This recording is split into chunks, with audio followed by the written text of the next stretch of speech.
At this very moment, Britannia burns.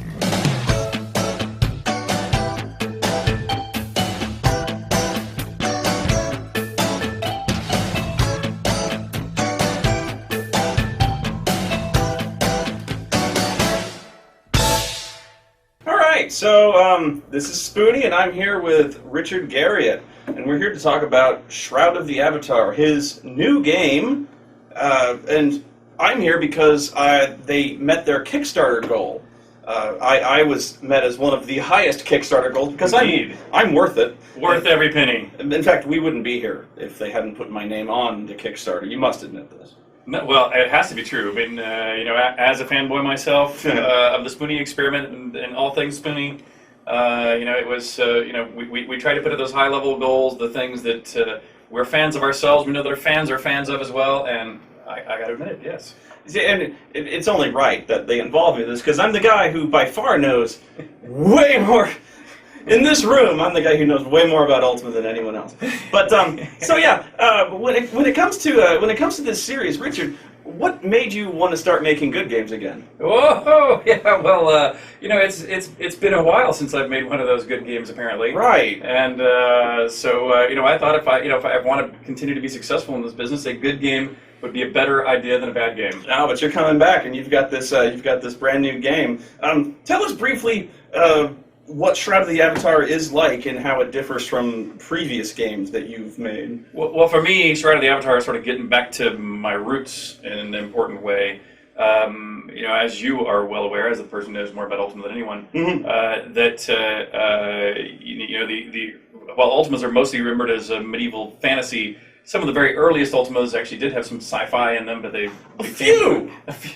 some tidbits. But in recent years, almost really for the last decade, I've gone off to do things that weren't traditional medieval fantasy. And so for me, I'm excited to get back into medieval fantasy. I'm trying to rectify a few of the ways that I think role-playing games have gone astray. I think they've become too hand-holding with menu-based conversations and quest logs and arrows on maps. And so I'm trying to bring role-playing back into it as opposed to just min-maxing combat systems. So basically you're calling most people who play RPGs little girls. Well, there's definitely there's been you can play a lot of modern role-playing games without being a role player these days. Because you're old school and I can relate to this because most days people 3rd edition D&D, 4th edition D&D. They don't know what it was like. They don't know what it was like back in the day. Back in the day, you rolled 3d6 in order for your stats. You didn't like it. That was tough cookies. You lived with it. You lived with it, and you died with it. But did you bitch and moan? No, you didn't. You didn't. My first polyhedral dice, which sadly I don't have right here in front of me, my mother made for me out of pottery. You couldn't even go buy plastic polyhedral die. It's OG. Made out of pottery. That's OG right there. So it's because now you got 46 drop low. You know what this is? No, you roll 4 6-sided dice. You drop the lowest one. Oh yeah. And then you assign them any way you want. Oh, that's hilarious. This is so lame. I agree. No. Then you got these quest markers floating around. People don't even read the flavor text on these quests anymore. Why should you? Why should you? You're just following a marker. Right. And so literally the thing I find to be the quintessential example is you just sort of ignore it. You either literally don't pay attention at all as you click, or you at least glance at it to make sure I'm not going to do something that's going to insult the guys that will attack me. But otherwise, you just click through it all until it's done, and then it's highlighted in your quest log. You click on the one you want to do now, and then you follow the arrow on the map, and then you mine the level 1 monsters if I'm level 1 until I can do it for level 2 until level 3. And that level grind is completely mind-numbing to me. So there's lots of beautiful art. I think a lot of, by the way, there's tons of really great role-playing games these days, so I'm not knocking them broadly. But I think that there's a suite of features that have been created that are, regressive. There's quest logs. In fact, there's arrows on the map. All this auto-mapping stuff. It's just too hand-holding. And I go back to, and we're just talking about one kind of the system. So for Shroud of the Avatar, we're going to go back to more typing conversation style interface, no quest log, and we're not exactly sure what we're going to do on the map to kind of help you out. But we're doing that same theorem even on things like combat. So, wait. you're telling me that I actually have to pay attention to play this game. There will be no way to succeed without paying attention. You might even have to remember a few things. Oh God. See, I have a job. I have to. I actually may have to like get up and do something today. And now you actually are making me read, and you're making me like. You might even have to take a note or two. No. Yeah. No. I don't want to do this. Yeah. And while we're trying to make sure you don't have to have the reams of notebooks like you had to do in some of those early Ultimas, we're not sure people are prepared to go back quite that far. And so we'll probably give you a journal of your whole history. But still, if you need to remember, why in the hell am I in this town? I know I was supposed to go see this woman in the red dress, but I forgot what I'm even supposed to talk to her about. It's not going to be on a quest log that's already pre-checked and ready for you to look it up. You're going to have to go look back at your own history that the game may have auto-recorded for you, but you'll have to go back and find, okay, oh yeah, I was in this other town, this person told me to go find the red dress. Oh yeah, I'm supposed to ask her about pearls, of course. And then ask her about, and then go, hey lady, tell me about the pearls. Speaking of things that have been lost to history, I'm curious about certain other things that have been lost to history. Like, what happened to the fuzzies and the bobbits? Oh, that's even worse.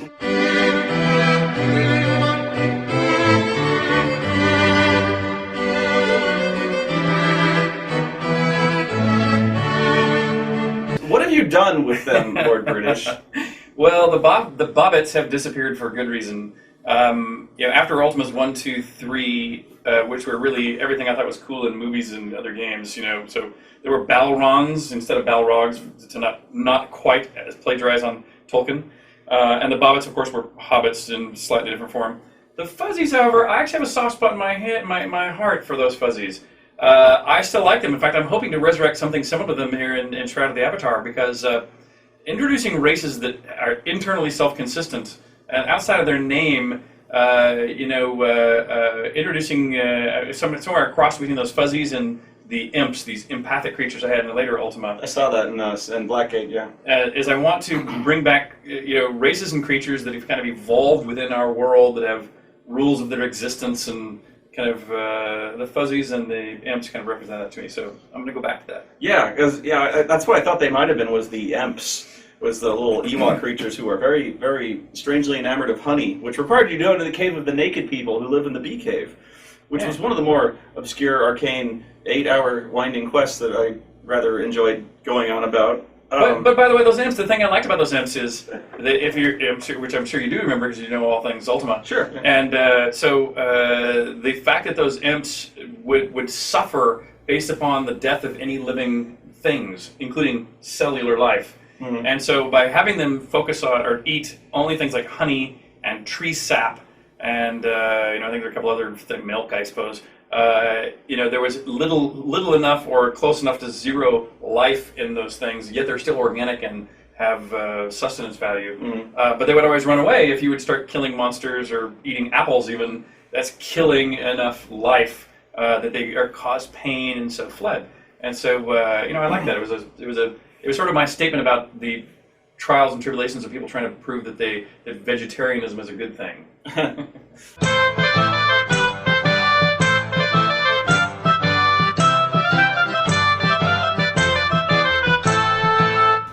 So, I'm really curious always about the early games, because there's so much that it seems like things. You've tried your best to integrate the storyline. I called it a storyline. No, the storyline from the early games into the older ones. Which so I guess my big question is, we started off Akalabeth and Ultima 1. You kind of described those as almost as kind of like programming experiments. They were.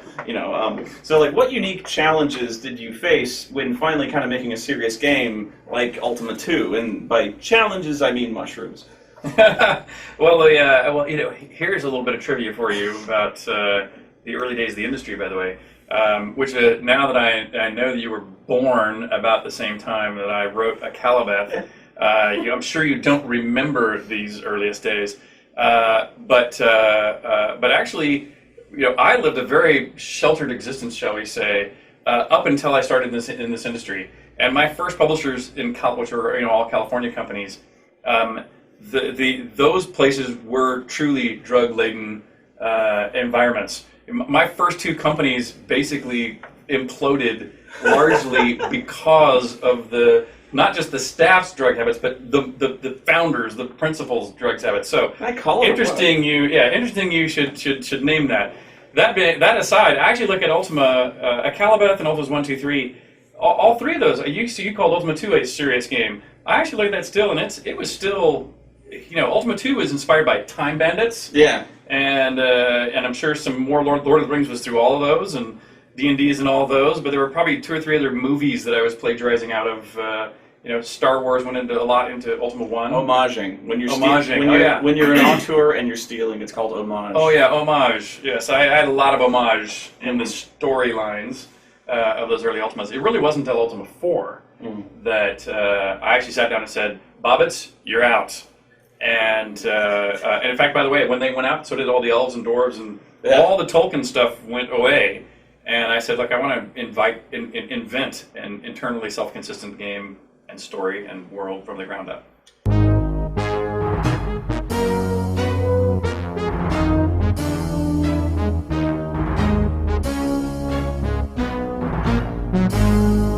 Second question, why do you hate boss monsters so much? Why do I hate boss monsters? Yeah. Oh, well, when you think about most boss monsters in most games, they hang out waiting for you to come kill them. They don't do anything to be being worthy of being called a boss or a monster. Yeah. And in fact, what you usually do is run around and kill all the villagers and me and everything else necessary to min-max your way to the top. Well, I should explain to the people at home, his games never have boss monsters in them, like, ever. Past Ultima 2...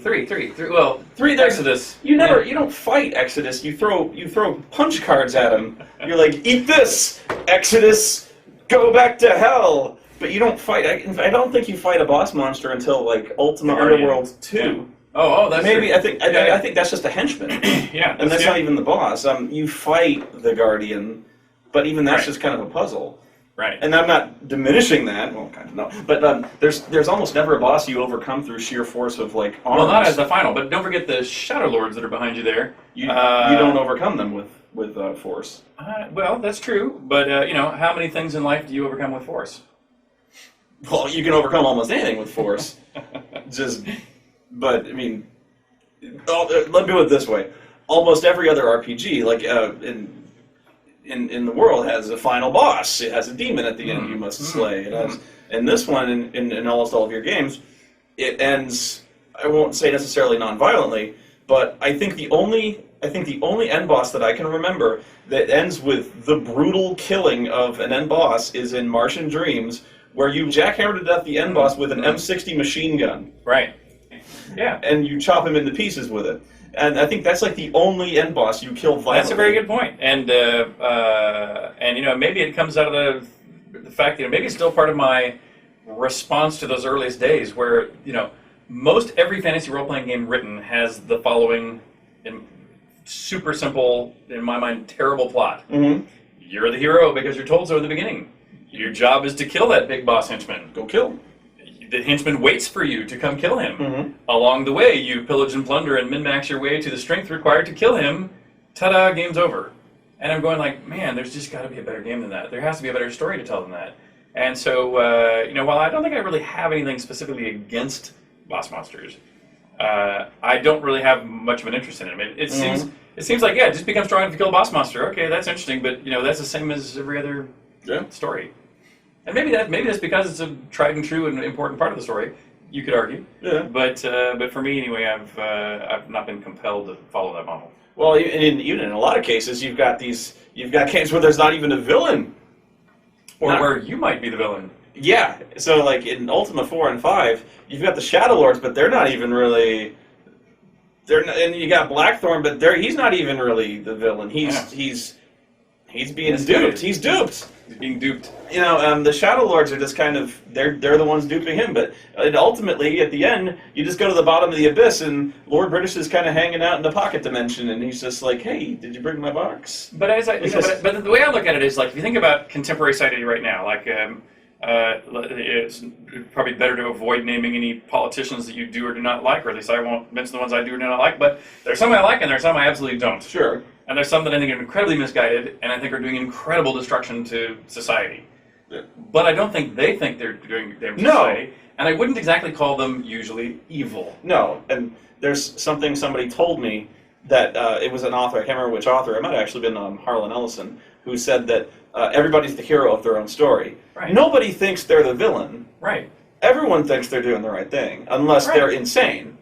Right. Unless they're like, I'm Which, by the way, there are people that way, and so there really are people that you describe as evil. And what's interesting is, even though I think it's funny, I don't label people as evil lightly. No. But I actually think there's a couple people in my business career that I look at and I've gone, okay, that person knows that what they're really doing is harmful, and they're doing it because they believe they can get away with it, and it's to their business advantage. But there's no way they can think that it is fair in a if you're a good person with any reasonable interpretation of what fair is. And so we're like, okay, that person, they started crossing this line into the dark side. Yeah. And I think business and profits occasionally drive people that way. Oh yeah. And so that there are some people out there I think have crossed that line. Yeah.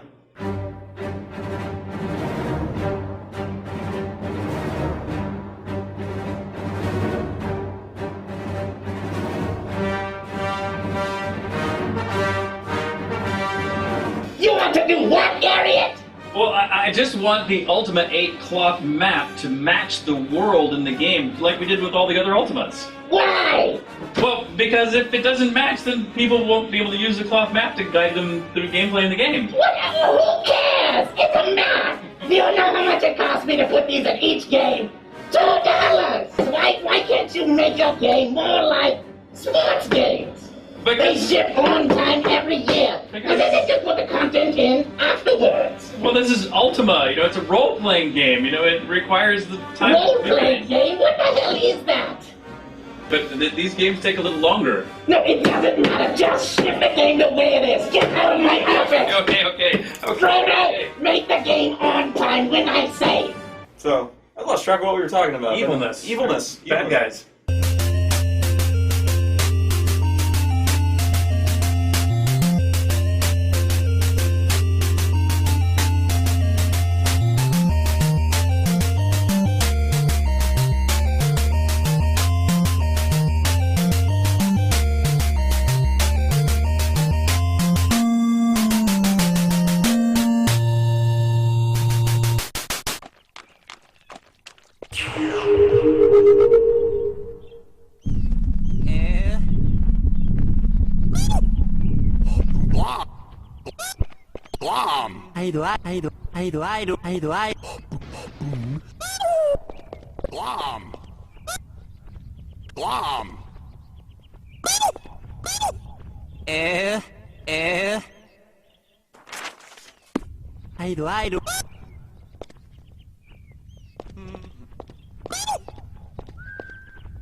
At this very moment, Britannia burns.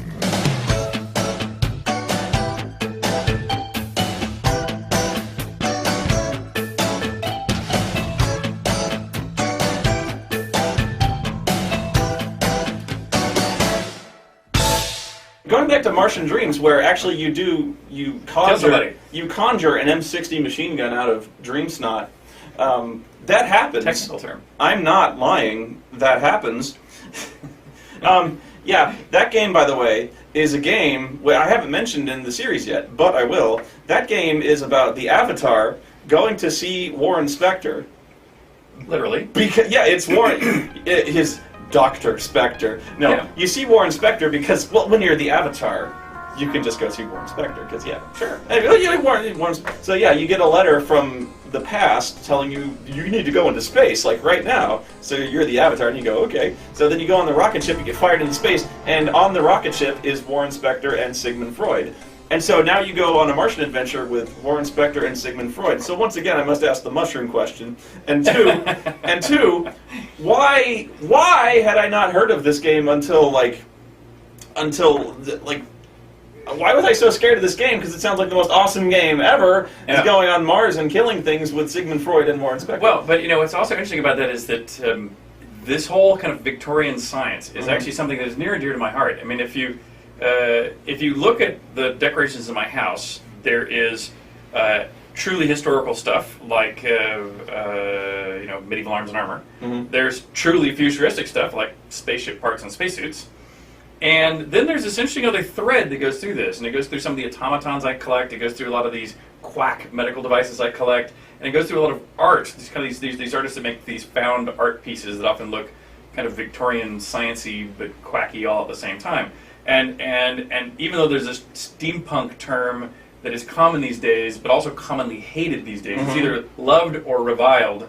But long before those terms were ever assigned, I actually found a lot of stuff to be incredibly compelling. I find Victorian scientific apparatus to be, you can pull it apart and look at the pieces, and it's very, very inspirational. And so when Warren decided to help lead the Martian Dreams project, we were all very excited about it. And this was before the word steampunk ever came up, but it's sort of a steampunky kind of thing in a sense. And it's a cool way to get both history and a little bit of technology all wrapped together.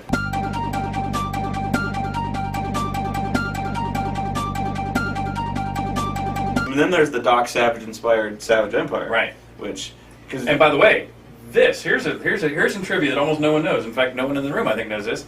This is inspired by Doc Savage. When I made this at the age of 11 or 12 or so, every summer I would do a new type of art with my mother. My mother was, one summer would be pottery, one would be etching, one would be painting, one summer would be silversmithing. So this was when my mom was doing silver for this one year. During my summer break from school, I had just watched this Doc Savage movie where the bad guy natives who were trapping him in a cage, and they could blow this green smoke into the cave that made these kind of vapor snakes that tried to eat Doc Savage and his buddies. And my mom said, "Hey, what do you want to make out of silver?" And I had just seen those marks on the chests of those natives, and I said, "Well," and my mom didn't see the show. And so I said, "Well, this snake emblem would be really cool." And so she helped me refine this snake, which doesn't actually look like the one on Doc Savage, but that's where the thought came from. We worked this out. I sought it out. I soldered it on my neck, and it's been there ever since, and it's become kind of my icon. But it's really inspired by Doc Savage.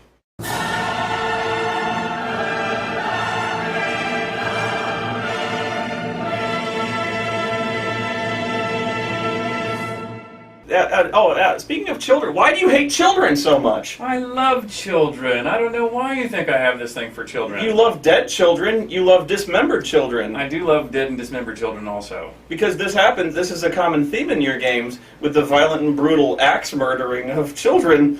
That's right. And it probably does deserve a little explanation. So this actually goes back to Ultima 4. I know. So in Ultima 4, there were lots of tests of your virtue. And there were lots of things that looked like tests to your virtue, even if I didn't have enough sophisticated code to actually be a test. And so when I was making dungeon rooms, which could have there was no test of your virtue in any dungeon room, because the code didn't exist.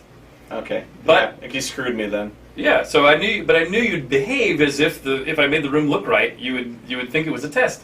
And so, for example, I built a room with what looked like doppelgangers of your whole team on the other side. Yeah. And in fact, it wasn't a test, but I knew you might go, "Oh, should I kill them or shouldn't I?" Maybe there's some moral quandary here. I remember. But in fact, they're monsters, so just kill them.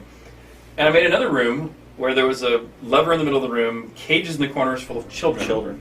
But anything in a dungeon room, by the way, is a monster. Any living thing is, by the code's definition, it can be any icon I want.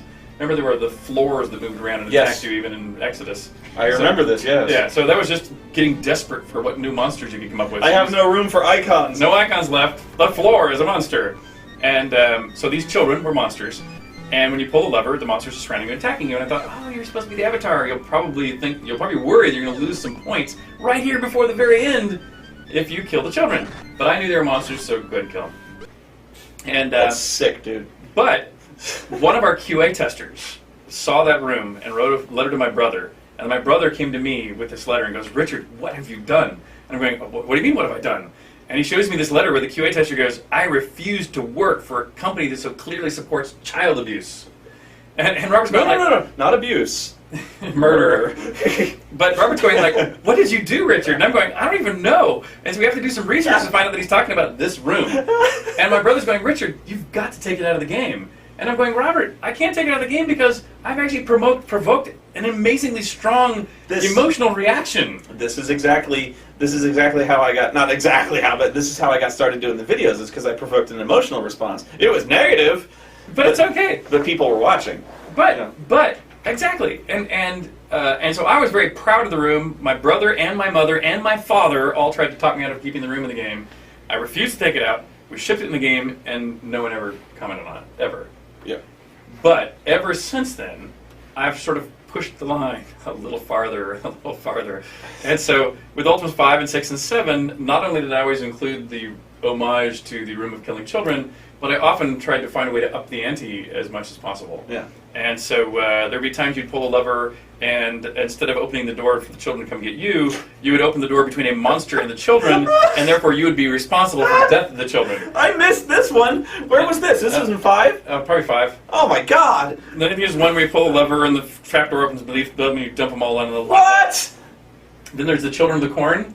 Yeah, the Children of the Corn one, so yeah. you go out into the mushroom field and the zombie children all come after you and you have to kill off all the children. I missed the lava. That's horrible. Yeah, so there's ones for every Ultima has one.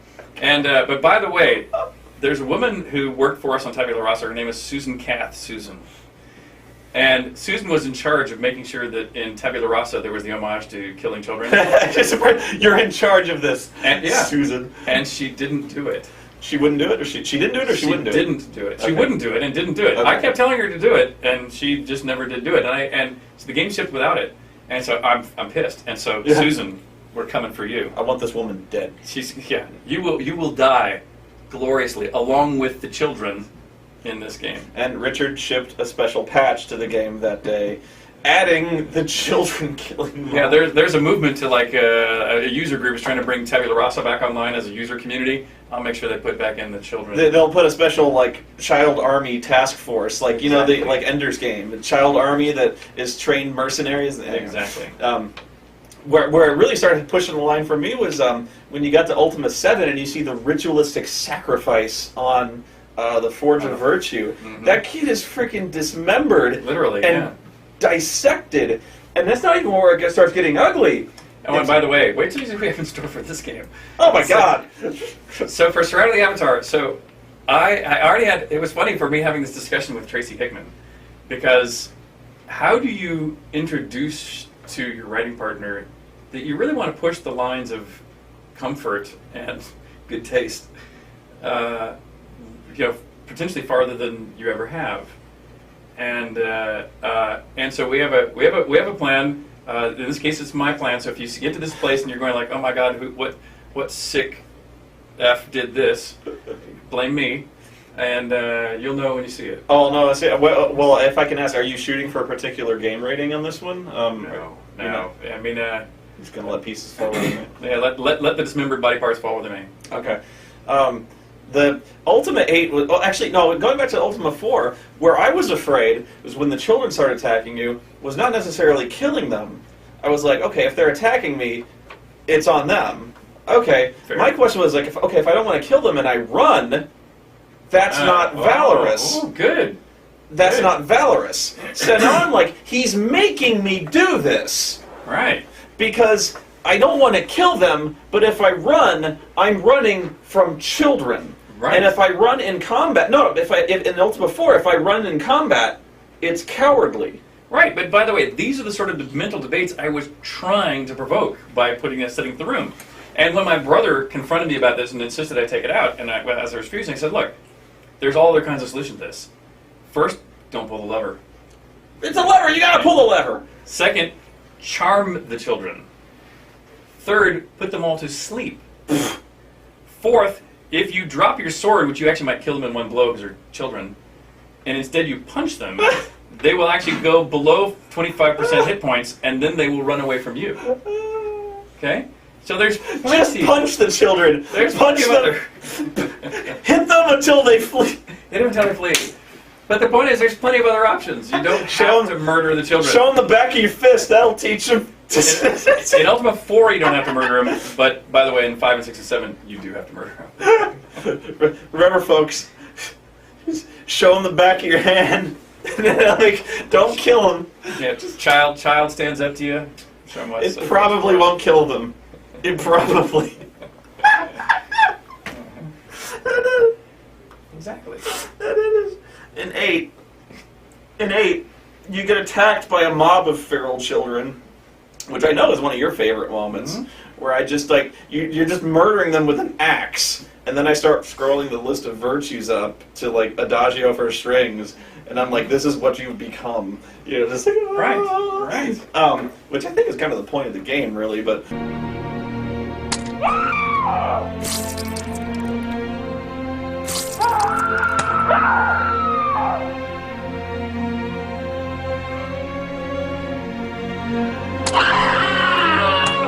Well, but that's sort of what I did in Ultimate. You know, it's too bad Ultimate didn't get better finished before it launched, because there's a lot of things I really like about Ultimate. So do I. But one of the things that's sort of the culmination of is this journey where, you know, I think the virtues that are pointed out in 4 actually are really lasting. I actually really believe that, you know, truth and love and courage are some foundational, you know, pillars of goodness that you can at least have as a discussion item. Not that it's truth as in capital T, but it's got what Stephen Colbert would call truthiness. Truthiness. And so it's very truthy. But I also like, in each subsequent Ultima, I try to talk about either virtues or social issues with some other kind of twist. And the thing I liked about Ultima 8 was to say, you know, look, if you, you know, say what you want about, you know, pick your most hated religion on earth compared to what you are, you know, and classically today you might see, you might say that people in the West versus people in the Middle East, you know, have deep suspicions about each other's, you know, religious morals, shall we say. Well, going back to your thing, no person who's evil thinks they are. And by the way, in this case, probably neither one of them are evil. Yeah. And they both truly believe and, in fact, are trying to do good in the world. Mm-hmm. And so the thing I liked about Ultima 8 was saying, okay, well, what if we throw you in an environment where, you know, it's perfectly something you don't believe. Yeah. I mean, I wanted to set it up to where it's very, very unlikely that you will think devil worship is really the way you ought to be. Yeah. But if that's the world you're in, what do you do about it? How do you deal with it? How do you live within it? Well, I was going to talk about this later, but I guess this now is as good a time as any. Is why do you hate God so much? Because now, this is you start off with this really, really great system of virtues. It's kind of bulletproof, really. You know, you've got these, you know, truth, love, justice. You've got these things to live for, and it's basically godless. You know, God has nothing to do with any of this. In fact, Britannia is strangely atheistic, to the point where nobody worships anything. You have the serpents up there, and the Ophidians kind of worship them, but we don't even really talk about them. Right. Nobody really worships anything, and really nobody even mentions it. And the Avatar comes around, whoever becomes the Avatar comes around, and he's still got these things going on. Right. He masters all that. Okay, you've got this kind of bulletproof system. It works out okay. And then every other game past that shows you what a stupid idea that is. Of what those belief systems yes. are? Or even the virtues are? Yeah. All of it. All of it. Oh, no, well, that's because, so the reason why you find me attacking everything, including my own even your own, is because I'm a deep believer that anything, I'm going to contradict myself, I'm a deep believer that anything you believe should be challenged. Sure. Because I think that's not... It's deciding that you know the truth that sets you up for failure. Yeah. And so I don't care what your belief is, or mine is, or that I've proposed. As soon as you buy into whatever I propose, I'm going to tell you why it's wrong. Yeah. Because I think that you really need to be more nimble. People need to be much more open-minded and much more self-critical. Yeah. And so I both love picking on the relatively easy targets. Sure. You know, like a lot of cult-like subsects of religions that get a lot of grief anyway, and I often pattern after them because they're relatively easy to analyze and to put in a way that is obfuscated. But even whether it's major religion or things I propose, I'm just as happy to read it.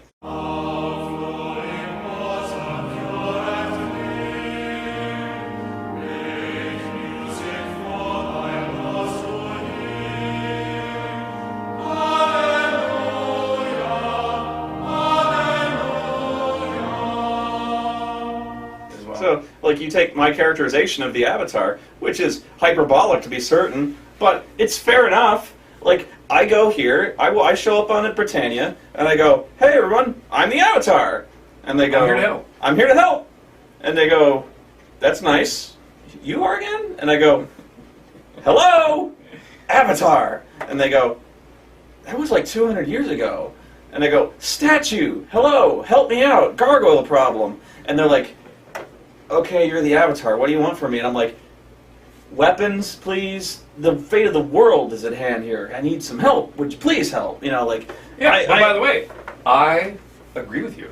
Exactly. Completely. Exactly. So, but the thing is, now I'm not exactly being humble here, but I'm correct. I could Well, you could use the help. I mean, obviously, and that's actually one of the things I've enjoyed about listening to your game analysis, not just of my own work, but other people's work too, is finding those cracks in our young art form, and just saying, guys, it's not acceptable for these kind of cracks to exist. If we're trying to prove that our games are literature, are as worthy as a good movie, we can't have those cracks. I don't think, what I'm saying is, I don't think it's a crack necessarily, is where, you know, my guy shows up and he starts demanding things.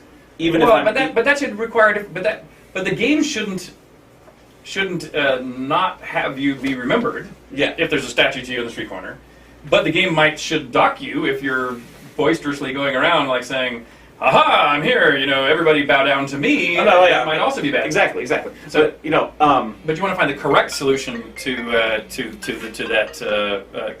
situation. Exactly. So, but yeah, you've got this problem where you've got any kind of, you know, philosophical, theological figure showing up, no matter how good the system of ethics or, you know, justice or religion is. You've got this problem where the virtues are flawless on its face, and then every game since then shows you how flawed they are. You know, because what if somebody makes them mandatory? Right. And then, you know, my character, he's like, good news, everybody!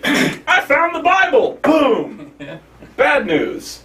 I just kicked down the door to the Gargoyles' holy sanctum and I stole their Bible. Right. That's the bad thing. And I killed about all of them. Most of them. Yeah. To do it. So now it's like, you know, I've done this. But isn't that already true through, think about it, think about history. History is full, history and contemporary problems are full of things like the Crusades. Yeah.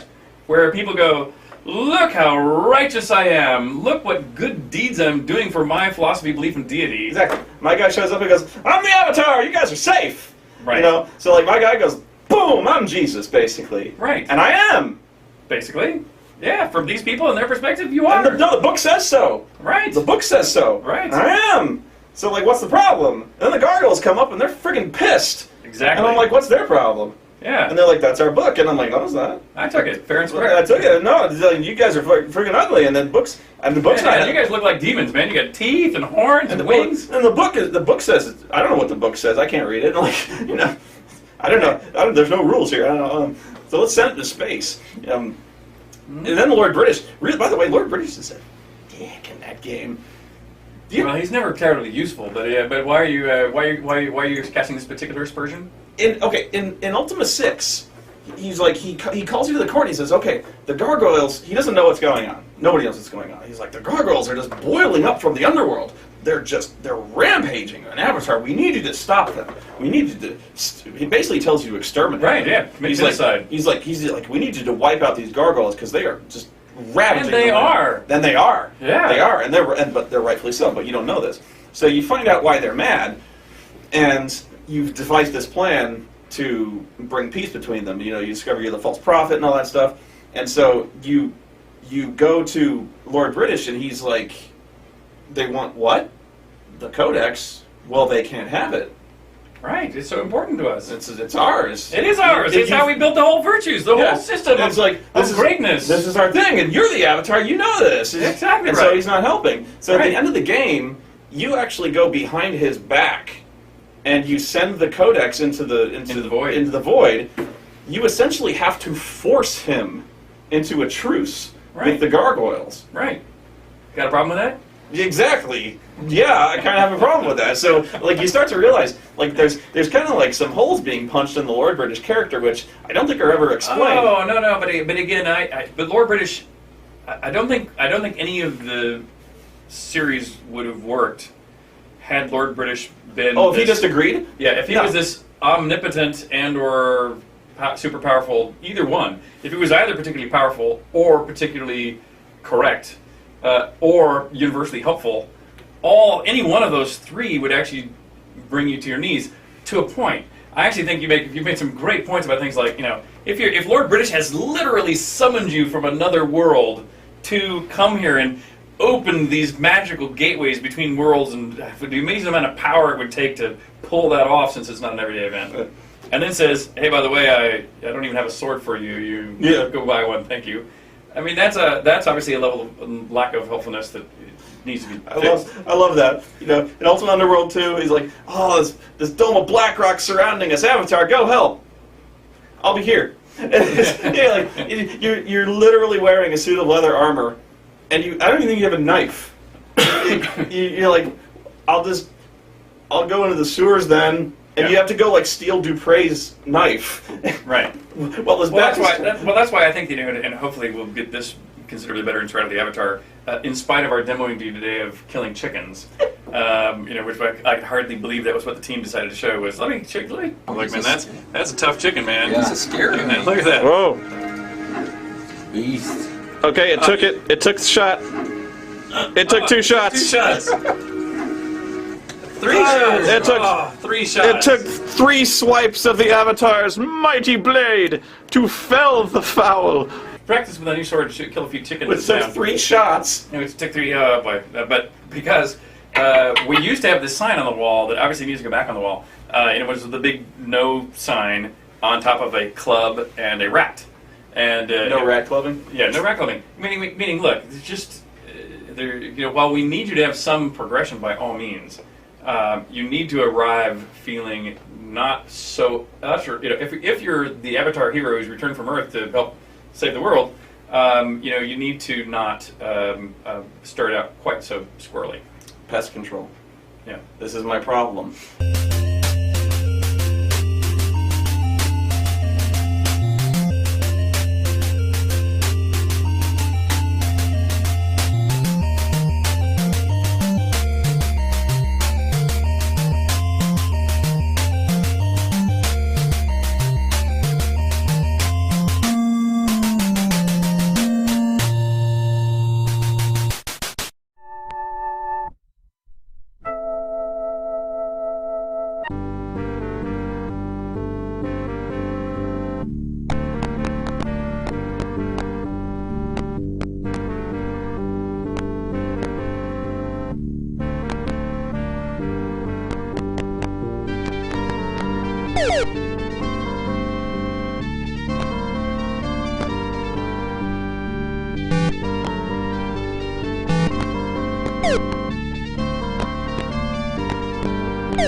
At this very moment, Britannia burns.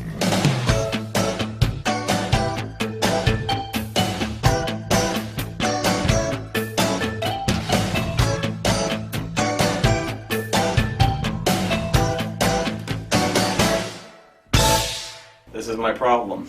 If I may go on a brief tangent and tell you a story, I recently recorded a brief review of Final Fantasy XIV, another MMO, and I quit within 2 hours. I couldn't go on. I could not go on because I didn't get out of the tutorials, because the first quest that you're tasked with, this noble hero. The first thing that happens in the story, the opening video, by the way, is you running away from a fight. Like, you're in a wagon, and the wagon is attacked by orcs or whatever like that. And so this elf who's guiding you on the trail, he goes, "Run, I'll cover you!" And he runs off and he engages like 3 orcs. And you just look from the wagon and go, "Wow, that guy's really brave." And you just keep going. Yeah. And I'm like, yeah, I'm supposed to be helping here, and look what I get to do. and I just run off. Yeah. And my guy, by the way, I'm playing an archer. So I'm not even like, Yeah. You couldn't even be sitting on top riding shotgun. I couldn't even pretend to help. You know. Okay, so the first quest you get during the tutorial, and I know this is the tutorial, the first quest you get is delivering pie. Second Very quest. heroic. Second quest. It goes, first you need to master the bow. Go out and kill, what is it? It goes, kill three rabbits and ladybugs.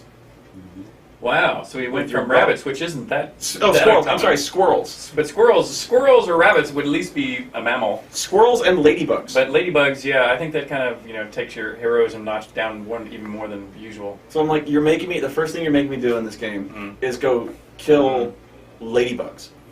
And like, this is not exactly lighting my world on fire. This is not like I'm going down to be the conquering hero. I'm not even being conquering hero. I want to feel like a hero. I'm going out there and I'm stepping on squirrels. Well, that's also like, when I play, in a world post Ultima Online, post EverQuest, post Worlds of Warcraft. All 3 of which are the games I admire a lot. I mean, obviously it was part of Ultima Online, of course, but I mean, I'm a big admirer and a fan of EverQuest and especially Worlds of Warcraft. I mean, there's tons of things that did incredibly well in that game. And a lot of the games that have been produced since, especially in the MMO world, have basically been retoolings or reimaginings of those fundamental game mechanics, more even than Ultimas. More games are built in the EverQuest and EQ model. That is EQ and WoW model. And a lot of them are free to play, and a lot of them are from Asia. And so there's been this swamp of these relatively easy to play, relatively beautiful. Screenshots are beautiful. The level of animations and combat details are incredibly gorgeous. Games that come over. And so there was a couple of years where I would try to play as many of those as I can to go like, wow, these seem really great. And you load them up, and you go through character creation, then you spend the first hour or 2 creating your character to get your face just right, because you're not sure if you get a chance to do it again once you're in the game. Yeah. So you can't just bypass it, so you've got to take the time to get it right. You're never going to see your character's face ever again. Right, but you don't know that. You don't know how it's going to... So you can't just bypass it, so you bother to take the time, at least an hour, sometimes 2. Yep. Then you arrive in the game, and you're going, oh, look, it's a beautiful town. And there is the armorer over here, there's the magic shop over here, there's the food shop over here, there's the whatever else the over crafting there. stations. Crafting station over there, and oh look, there's people with exclamation points over their heads. Exclamation points, yeah. And so you go click on the guy with the exclamation point, then you get the bubble menu. So you go, yeah, that's whatever. Yellow marker, whatever. And then and then you get a quest log, and then you get a marker on the ground, and that takes you out to your level 1 mining fields for monsters. Yep. And immediately I'm going like, I just spent 3 hours to get to here. Yep. And I'm going, this is exactly this. I mean, the graphics might be beautiful. Yeah. But it's the exact same game as every other game. Yeah. And that's really, really, really what we're desperately trying to avoid. Yeah. You want to try to Avatar. You're trying to reward exploration and stuff like that. Betrayal!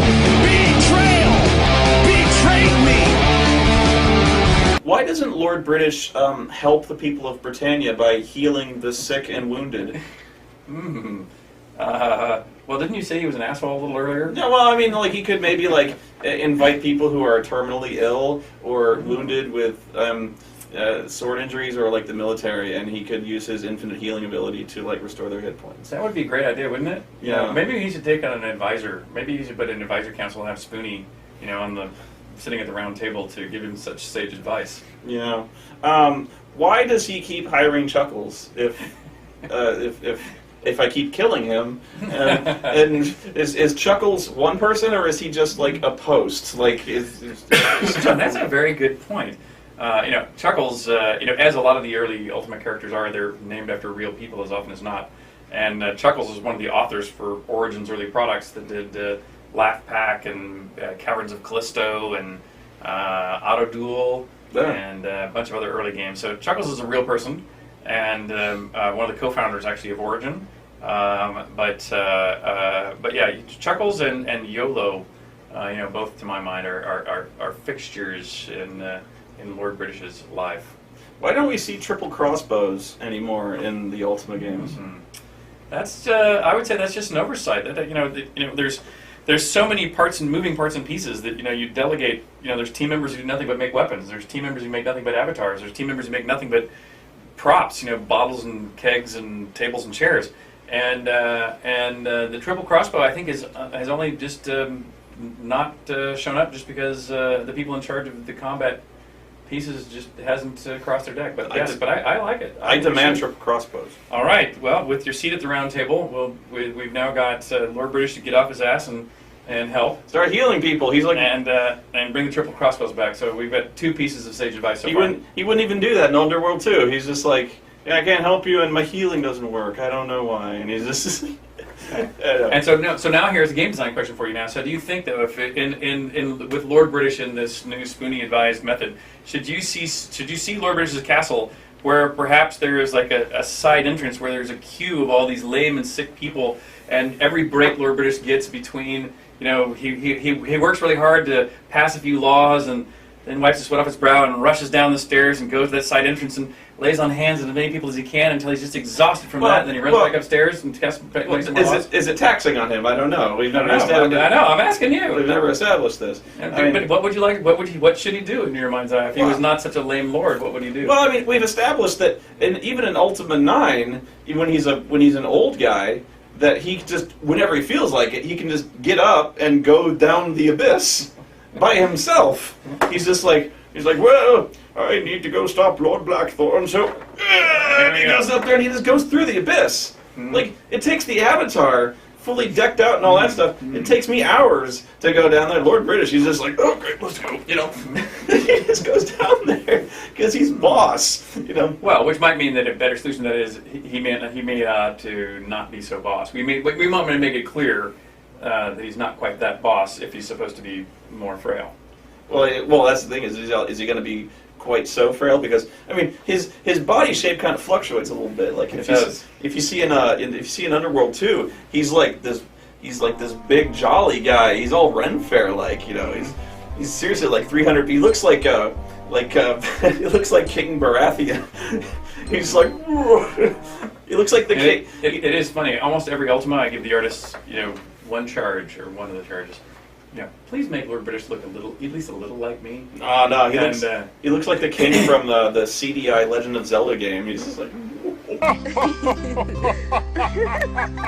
Yeah, and I think the closest there's a couple versions of the Lord British that look a little bit like the Burger King and me, but otherwise, they rarely actually look much like me. In Martian Dreams, does the Avatar ever remark that he's already been to Mars once before? You mean from Ultima 1? Yeah. Good point. No, I don't think he notes that, but that would be true. Because I mean, he's sitting on the rocket next to Sigmund Freud, he's talking like, oh, dude, been there, I've done that. Been there once before. Come on, you ever that bad. You ever been to that one place, the town full of jesters? Mm-hmm. That place was a riot. I killed everyone. There was a town full of jesters there. It's a new jester. That's right. Wow. And that's it. Of course, that goes back to the old, you have very few assets, you use them all very creatively. Rise from your grave. Of course, my skill as a writer in games also went up over time. And so, it's... hopefully the amount of clues that were given out improved with time, or the accuracy of the clues were given out over time. My favorite counterexample was in Ultima 3, I believe this is, where you had to type words, like you type name and job and health and get people to Sure. respond. But I didn't, in case people might say names, I always stopped at 4 letters. Sure. Because I thought there was enough letters to differentiate between most relevant words and avoid things like past and present and plural and other variations of a word that you might ask about. Mm-hmm. But the problem one of the many problems was, I'm also a terrible speller. And there was a clue in Ultima 3 where you had to go ask another character about the altar, spelled A-L-T-A-R, correctly. But the person you had to go ask about the altar, what the 4 letters they were looking for was A-L-T-E for altar. And because I misspelled it. And there was no way you could figure it out. I mean, literally, if you didn't just by chance misspell the word altar, at the same time I misspelled the word altar, you could not finish that game. Yeah. And so to this day, I have no idea how the people who finished the game. Because this was before the internet and everything else. There were no patches. You could look through the code. But I don't even think there were bulletin board systems yet. So there was really no way to disseminate the information to people of, oh no, when you get to this point, please misspell like I do. I remember back in the day, when there was BBSs, when there was bulletin board services, they could distribute patches that way. But yeah, when you shipped a game back then, you shipped a game. Or another one, I bet you didn't even probably notice this one. Also in Ultima 3, after Ultima 3, which was Origin's first product, that was the first time I ever received letters from anybody who had played the game. And one letter that I received said, oh, Lord British, I love this game, and it was so great because, and one of the reasons I'm saying it was so great, was because I was trying to defeat this dragon, I couldn't defeat him. So I switched to my dagger. No. In this case, they said they switched to their dagger, and they killed the dragon like one blow with the dagger. How great was that? And I'm going like, it sounds like just luck. I'm going like, the dragon must have been 99% dead, and they did their 1 extra point with the dagger. But I said, I'll go look in the code anyway. And so I did that. I looked in the code to see how the damage routines worked. And it turns out what weapon you were using was irrelevant. The actual code was written in such a way that as you got leveled up, your increase of level did increase the amount of damage that you did. Mm-hmm. But in fact, the weapon you had in hand did not matter.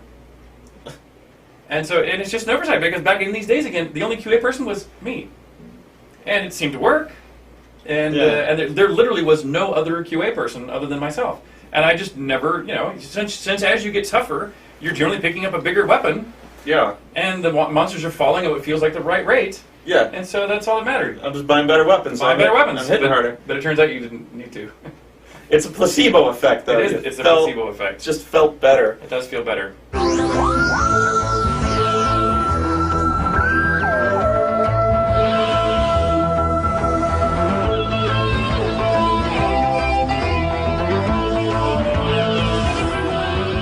So what's up with the Time Lord? Oh, he hadn't been back in a while. But of course, that's another homage. That goes back to the Doctor Who. But is it? That's where it was sourced from. But because he seems such a distant figure that he doesn't do anything really. He doesn't do Doctor Who things. He just that's true. But just like the original Moongates, which were pretty direct from Time Bandits. That really is what it was sourced out of. Was my enthusiasm for Doctor Who. But I never really. He was sort of somebody that kind of came in and. Never really got developed further. So yeah, he's a bit of a mystery even to me. I hypothesized once that the TIE fighters in Ultima 1 were actually the Kilrathi from the Wing Commander series, because there's a Kilrathi ship in the Black Gate. So that's a very good rationalization, reverse rationalization, and I'll go with that. So I was thinking maybe Mondain had allied with the Kilrathi, because it's established now that the Kilrathi... And Chris Roberts with his new Star Citizen, we have been collaborating of late about how to do some cross activity. And so, we have a YOLO-designed crossbow that will both be a traditional bow in our world and a techno bow nice. like from Star Wars, in his game as well. So, and we've been talking about, I know you have a hoe of destruction hanging at your fireplace mantle, dude. And that's another thing that we're debating is, how to tie our games and fictions back together in a similar way.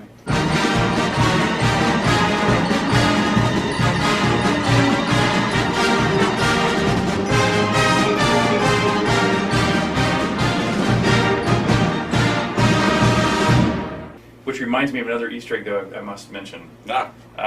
Which is, we had an employee, a guy named John, who, designers usually had control of one area of the map as they were building it out. This is Ultima 6, I believe. And one of the QA testers came to us one day, came to me and a couple of the other managers, and said, hey, I found something that's kind of strange in the mountains, built into the mountains in this obscure corner of the world. And he found this place that was dug out of the mountains, and inside that place that was dug out in the mountains was the object to solve every quest. I saw it. Giant piles of gold, all this other kind of stuff was piled in this room. But there was no access, there was no entrance. Yeah. And so we said, okay, obviously somebody's got a teleporter somewhere in the world to teleport here. So we had to have a programmer go write code to scan the world for teleporters to find one that ended in its destination, this area. And sure enough, we found one. And it was over in this guy John's area of the map that he was working on. And so we're going, okay, John has obviously built himself a back door to come here into this space. And we thought, it's not cool in a number of levels. One, he didn't have, Easter eggs are cool, but if you got one that's that powerful, we need to talk about it. Yeah. And the way you get into it was not well hidden. Yeah. And so we decided we liked the space enough to where we made a new teleporter to get there that was under our control, that was well hidden and hard to activate. We made his teleporter go to a new place in the mountains. The cheater, the one where Lord British calls you a cheater. Exactly. So that when he would play the game and he would enter the place, it would go, John, you dishonest thieving scumbag, you are found guilty of treason and the sentence is death. Yeah. And then all these fireballs. I remember there's one where the Dallas Cowboys cheerleaders are there. And yeah, there's one where there's a bunch of cheerleaders there with all the weapons, and they're just they're dancing. It's a weird cheating room. Could be. Weird cheat room. I think it's time for us to wrap this little chapter of our interview up. All right. But no doubt we'll have more later. So thanks for watching. Richard, thank you so much. Thank you for being here. It is an honor and privilege to have you here in our office and get the chance to talk to you face to face. Likewise. So signing off for now.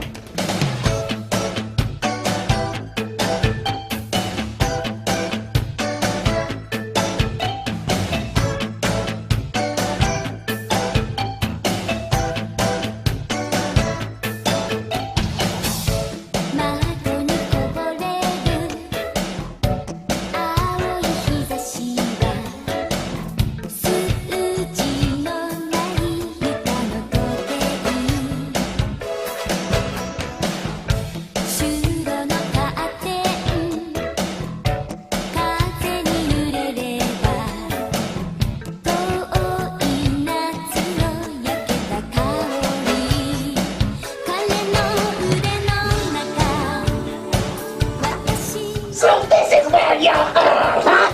You think you can go independent on me? Well, let me see what a real independent studio can do, okay? What do you do, sir? Oh, I'm working on secret doors right now. Blacks! That's what you work all day, blacks! I can hire a monkey to create blocks. He will put linking logs together. I see no gaming. You look like a businessman. I like businessmen. Yeah, well, thank you. That's what I'm working on here. You can see I've got a lot of screens open, but I am working on the game. You're just farting around on the internet. Exactly. How is the profit margins? Really good, right?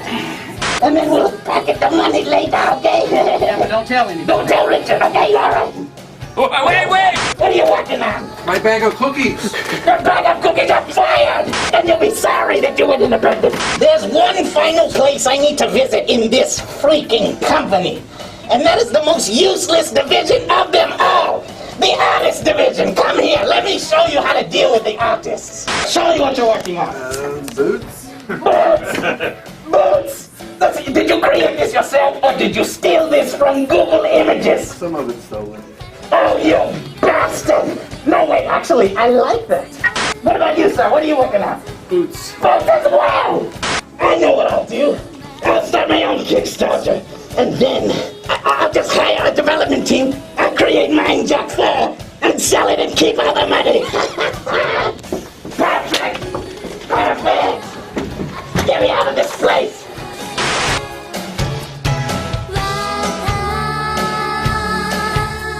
Watashi wo